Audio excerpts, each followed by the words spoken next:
Welcome back. It's now time for your midday sports. For a fourth consecutive year, there will be no Caribbean Premier League matches in Jamaica. It comes after today's release of the 2023 fixtures, where defending champions Jamaica Talwas opened their title defence against the St. Lucia Kings on August 16 at the Darren Sammy Cricket Ground. CEO of the three-time champions Talwas, Jeff Miller, is disappointed with the outcome, which will see matches played in St. Lucia, Trinidad and Tobago, St. Kitts, Barbados and Guyana. As a franchise, we are extremely disappointed that we're not having the opportunity to play here in Jamaica. But that's a discussion between CPL and the government of Jamaica. There were discussions, but those discussions didn't materialize in us having games, unfortunately. But again, as I said, we look forward to be back in Jamaica very soon.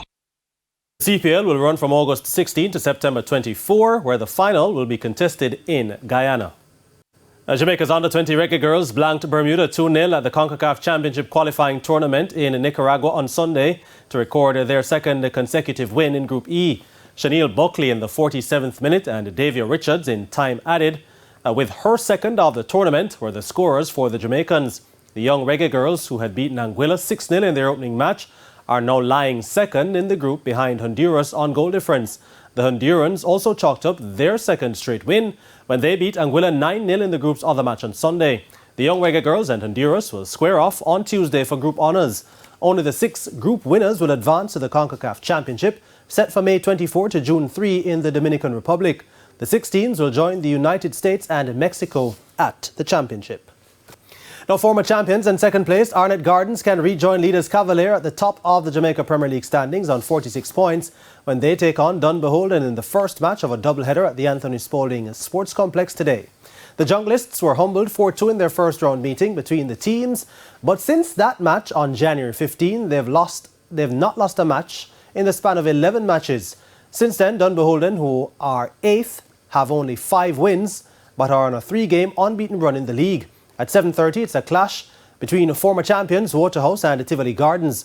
Waterhouse are 7th, and a win lifts them into a playoff spot, and they're in good form with 4 wins in their last 6, but were beaten 2-0 by champions Harbourview in their last outing. Tivoli, on the other hand, are lingering at 11th on 19 points with 6 defeats in their last 8 matches. Leaders Cavalier went 3 points clear atop the standings after a 2-0 win over Portmore United at the Ashenheim Stadium at Jamaica College on Sunday. Colin Anderson in the 12th minute and Christian Ainsworth in the 73rd were the scorers for Cavalier. The win lifts the Rudolph Speed-coached team to 46 points with 3 matches to play in the regular season. Meanwhile, in Sunday's late game, it was a 1-1 draw between defending champions Harbourview, who had to come from behind to earn a point against Malines United.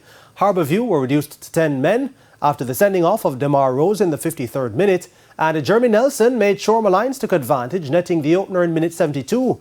But the champions earned a share of the points thanks to a 90th minute header from Colorado Murray. And that's it for your Midday Sports Report. Shane, it's back to you.